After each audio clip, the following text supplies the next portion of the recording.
I never thought I'd become the kind of woman who checks her husband's mail.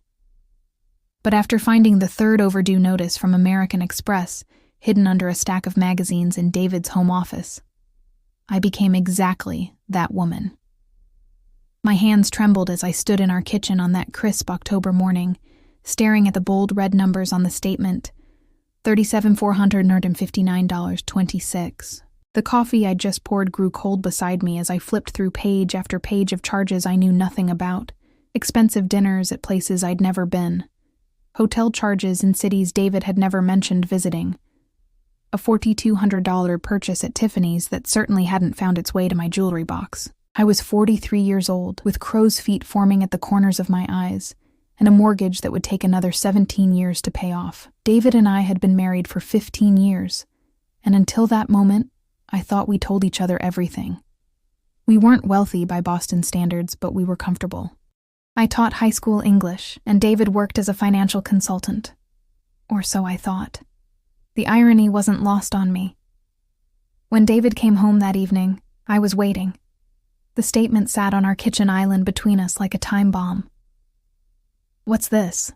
he asked, loosening his tie, though the flicker in his eyes told me he knew exactly what it was. "You tell me, David." My voice sounded steadier than I felt. $37,000? On what? He sank onto a bar stool, and for the first time since I'd met him, David Callahan looked small. "I've made some mistakes, Caroline. Over the next 3 hours, the life I thought we had unraveled thread by thread. David hadn't been a successful financial consultant for years. His firm had let him go during cutbacks 2 years earlier, and rather than tell me, he'd pretended to go to work each day while burning through our savings and racking up debt, trying to maintain appearances and chase increasingly desperate investment schemes. I kept thinking I could fix it, he said, his voice hollow. I just needed one good break. But there had been no good breaks, only spiraling debt that now totaled over $215,000 across multiple credit cards and personal loans. All in his name, thank God, but devastating nonetheless. What about retirement? Our accounts? I asked, already knowing the answer. Gone, he whispered, almost all of it. I didn't cry that night. I was too numb. Instead, I made a pot of coffee and opened my laptop. While David slept, or pretended to, in our guest room, I assessed the damage. I still had my teacher's pension, untouched, my own modest savings. The house had equity. We weren't ruined, but everything we'd built together was gone. The next morning, I called in sick to school for the first time in 5 years and made an appointment with a financial advisor, a real one this time, recommended by my colleague Ellen, whose judgment I trusted implicitly. Your husband has made quite a mess, Marianne Cohen said after reviewing the documents I'd brought. Her office overlooked the Charles River, and I found myself staring at the water rather than meeting her eyes. But you're not without options. Those options were all painful. Sell the house, use my savings, work 10 more years before retirement, but they were options. What would you do? I asked her. Marianne removed her glasses, and I saw compassion in her eyes. Honestly, I'd protect myself first. Your husband created this situation without your knowledge. You need to decide if you're willing to bail him out. That night, I sat David down at our dining room table. I'll help you, I said, but we do this my way. My way meant a post-nuptial agreement drafted by a lawyer Ellen also recommended. It meant David getting a real job, any job, within 2 weeks. It meant complete financial transparency, with him surrendering control of all accounts. It meant selling his BMW and the vacation property in Vermont that had been in his family for generations, but had fallen into disrepair. It meant couples therapy and individual therapy. Anything, he agreed, relief washing over his face. I'll do anything. I wish I could say it was love that motivated me. Perhaps partly it was. 15 years leaves its mark. But it was also stubbornness. I'd built this life brick by brick, and I refused to watch it crumble because of someone else's mistakes, even if that someone was my husband. In December, just before Christmas, another surprise arrived. This one came in the form of a call from a lawyer representing David's Uncle Charles, who had passed away in his sleep at his home in Virginia. Mr. Callahan is named as the primary beneficiary, the lawyer explained. Charles had been the black sheep of the family. Never married, no children, Minimal contact with relatives. David had mentioned him only occasionally, usually with a mixture of fondness and exasperation. I'd met him exactly once, at our wedding, where he'd given us a modestly wrapped gift of vintage first editions that now sat on our bookshelf. "How much?" I asked David after he hung up, not expecting much. David looked dazed. "The lawyer thinks around $2 million after taxes." Uncle Charles's money didn't arrive all at once. There was paperwork, probate, and property to liquidate. The lawyer, a meticulous man named Harrison Wells, estimated it would take 6 to 8 months to settle everything, but the inheritance was real, a combination of smart investments, property in Virginia, and decades of frugal living by a man who apparently had more financial sense than his nephew. By then, David had found work as an administrative assistant at a local community college, a humbling position for a man who once had his own corner office, but he took it without complaint. We'd sold his car and were in negotiations for the Vermont property. I'd paid off the credit card debt using nearly all of my personal savings, the decision sitting like a stone in my stomach every night as I tried to sleep. The post-nuptial agreement was clear. Any inheritance David received would be considered marital property, given that I had sacrificed my financial security to save him from his debt.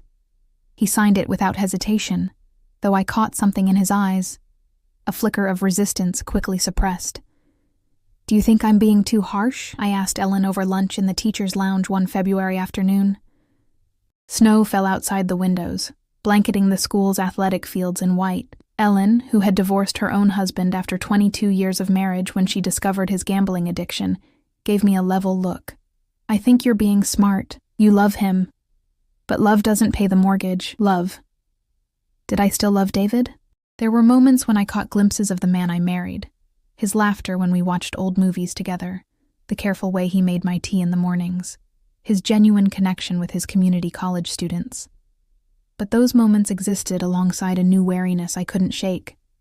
Each night, I checked the mail before he could get to it.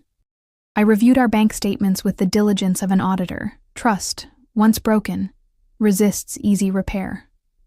In April, I found David in his office, now converted to a shared space where I could grade papers, staring at his laptop with an intensity that immediately put me on alert. "What is it?" I asked from the doorway. He startled, then turned the screen toward me. "The Vermont property. We have an offer." The offer was good, better than we'd expected for a place that needed significant work. The real estate market in Vermont had heated up with city dwellers looking for pandemic escapes, a trend that had continued even as COVID restrictions eased. "That's great," I said, feeling some tension release from my shoulders. "We should accept." David hesitated. I was thinking, what if we don't sell? I felt a familiar tightening in my chest. "What do you mean?" "With Uncle Charles's money coming, we could renovate instead, make it nice again. My grandfather built that place, Caroline. It's been in the family for generations." I studied my husband's face, the hopeful look in his eyes, the way he leaned forward slightly as he spoke. This was the old David, the dreamer who'd charmed me all those years ago. But I wasn't the same woman who'd fallen for those dreams. "No," I said simply. "We had an agreement. The property gets sold." His face fell, and for a moment, I glimpsed something ugly there, resentment perhaps, or the entitled thinking that had gotten us into this mess. "It's my inheritance coming," he said, his voice tight, "and my family property. And it was my savings that kept you out of bankruptcy," I replied, keeping my voice even. "We're not having this discussion, David. The property gets sold." He didn't speak to me for 3 days after that, moving silently through our house like a ghost. On the 4th day, he accepted the offer on the Vermont property. In June, the first distribution from Uncle Charles's estate arrived, $850,000 after taxes. David texted me from work when the deposit hit our joint account. No words, just a screenshot of the balance. I stared at my phone screen for a long time, feeling nothing but a dull relief. The money meant security again. It meant recouping my depleted savings. It meant breathing room and fewer sleepless nights, but it didn't fix the fractures in our marriage or erase the memory of those hidden statements. That evening, I transferred the money into our joint savings account, which required both our signatures for any withdrawal. When David came home, he placed a small gift bag on the kitchen counter in front of me. Inside was a velvet box containing a pair of sapphire earrings. Not ostentatious, but clearly expensive. "What is this?" I asked. "A thank you," he said quietly, "for not giving up on me when you had every reason to."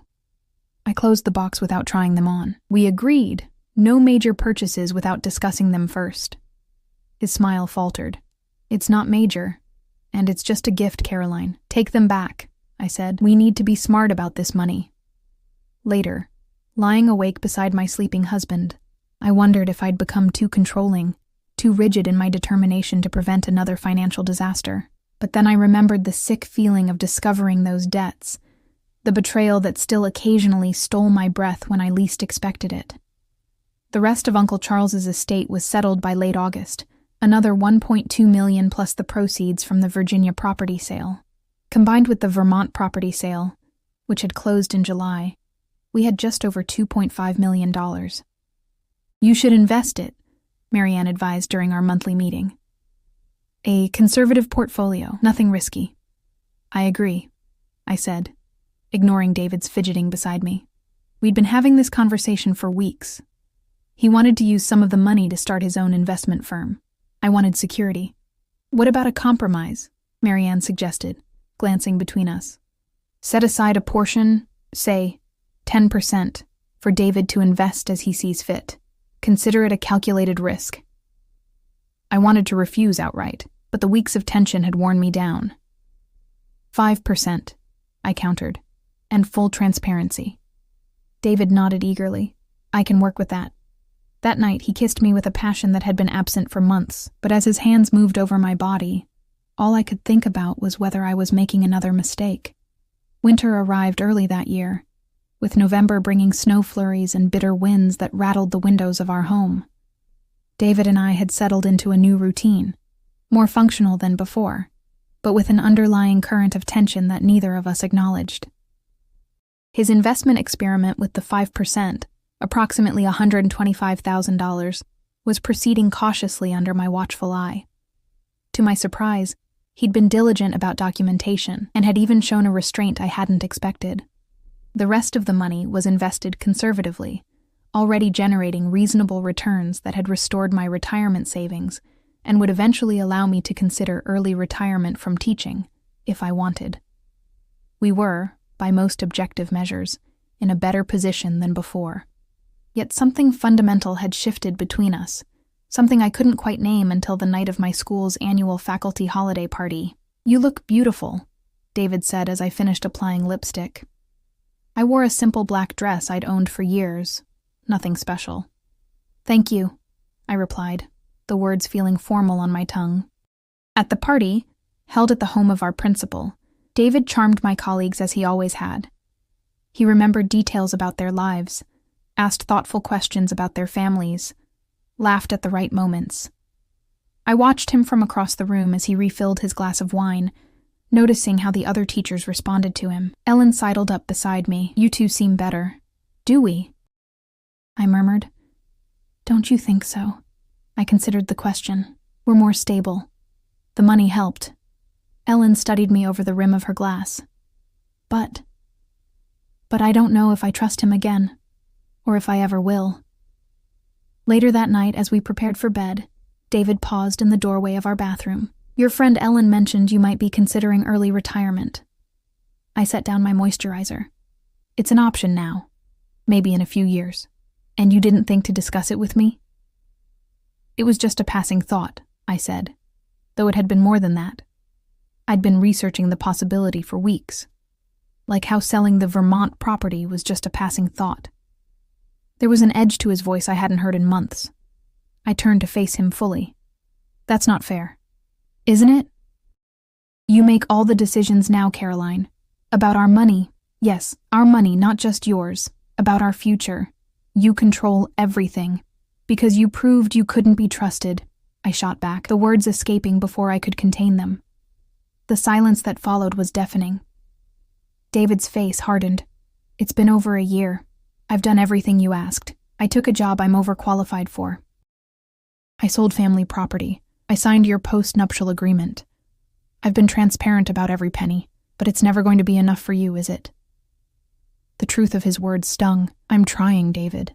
Are you? Because it feels like you're punishing me, like you're waiting for me to fail again so you can say, I told you so. I wanted to deny it, but the words wouldn't come, because part of me was waiting exactly for that, for confirmation that my distrust was justified.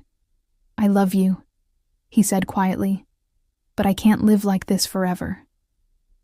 That night, he slept in the guest room again, just as he had when I'd first discovered his deception, but this time, I was the one who couldn't sleep, staring at the ceiling as snow fell silently outside. In the morning, I called in sick again and drove to the coast, needing space to think. The beach was deserted in the winter chill, waves crashing against the shore with a rhythm that had persisted long before my problems, and would continue long after. I thought about the woman I'd become, careful, controlling, afraid. I'd survived David's betrayal by armoring myself, but armor, while protective, is also restrictive. It limits movement, growth, connection. My phone buzzed with a text from David. We need to talk when you get home. This isn't working. 3 hours later, I returned to find him sitting at our kitchen island, a legal pad in front of him. I've been thinking about what a separation would look like, he said without preamble. The word hit me like a physical blow. Separation? I can't continue like this, Caroline. Being treated like a child who needs supervision. Being reminded of my mistakes every day. I don't remind you. You don't have to say it. It's in every decision you make without me. Every time you check the accounts after I've looked at them. Every time you flinch when I suggest spending any money. He wasn't wrong. And yet the thought of separating, of dismantling the life we'd rebuilt, made me nauseated. What would you do? I asked. Where would you go? He looked down at his notes. I'd moved to New York. My college roommate has connections at some financial firms there. With my experience. Your experience? I interrupted, anger flaring suddenly. Your experience nearly bankrupted us. His jaw tightened. See? This is exactly what I mean. One mistake. It wasn't one mistake. It was 2 years of lies, and I've spent the last year trying to make up for it, he shouted, his composure finally breaking. What more do you want from me, Caroline? Blood? We stared at each other across the kitchen island, both breathing hard. In the silence that followed, I realized what I truly wanted, what I had always wanted. I want to trust you again, I said softly. I want to not be afraid. His expression softened. I want that too. But I don't think it can happen like this. I knew he was right. We couldn't continue in this holding pattern of resentment and control. Something had to change. What if we try something different? I suggested, before separation. David looked skeptical but nodded for me to continue. What if we use some of the money, a small portion, to do something together? Something we both have equal say in. Like what? I thought about it. Remember how we always talked about starting that literacy foundation? For underprivileged schools? It had been a dream we'd shared early in our marriage, both of us passionate about education, but sidetracked by careers and mortgages and the business of everyday life. A flicker of interest crossed his face. You'd be willing to use the money for that? A portion, I clarified. We could start small, build something together again. For the first time in months, I saw hope in his eyes rather than resentment. I'd like that. We spent the weekend researching, sitting side by side at the dining room table like we used to, talking through ideas and possibilities. There were still moments of tension, disagreements about approach and allocation, but they felt different, productive rather than punitive. On Monday, I returned to school, and David went to his job at the community college. But that evening, instead of retreating to separate corners of the house, we continued our planning. By Wednesday, we had scheduled a meeting with a lawyer who specialized in nonprofit organizations. Do you think we can actually do this? David asked as we lay in bed that night, closer than we had been in months, but still not touching. I don't know, I answered honestly, but I think we have to try. I reached across the space between us and took his hand. His fingers closed around mine, warm and familiar. Trust wouldn't return overnight. The wounds we'd inflicted on each other, his deception, my controlling response, had cut too deep for easy healing. But as I felt his pulse against my palm, I recognized a truth I'd been avoiding. Relationships, like investments, involve risk. There are no guarantees, only calculated chances based on the information available. I'd covered my husband's debts and inherited his inheritance. Now we faced the more complicated task of rebuilding what money couldn't buy: faith in each other. As winter gave way to spring, we launched the Callahan Literacy Foundation with an initial endowment of $300,000. It was a risk, but a shared one. David handled the financial aspects with a caution born of hard experience, while I developed relationships with schools in underserved areas. The work gave us purpose beyond our private struggles, something bigger than ourselves to focus on. It didn't erase the past, but it created a future where we could both contribute equally, where trust could be rebuilt through actions rather than words. 1 year after the foundation's launch, as we celebrated the opening of our 5th school library, David leaned over and whispered, "Thank you for not giving up on me." This time, when he said it, I believed him, not because I was certain he would never make another mistake, or because I had forgiven completely, but because I had finally accepted that love, real, enduring love, exists in the space between perfection and failure, in the choice to keep trying even when the outcome remains uncertain. We were learning to navigate that space together, one day at a time.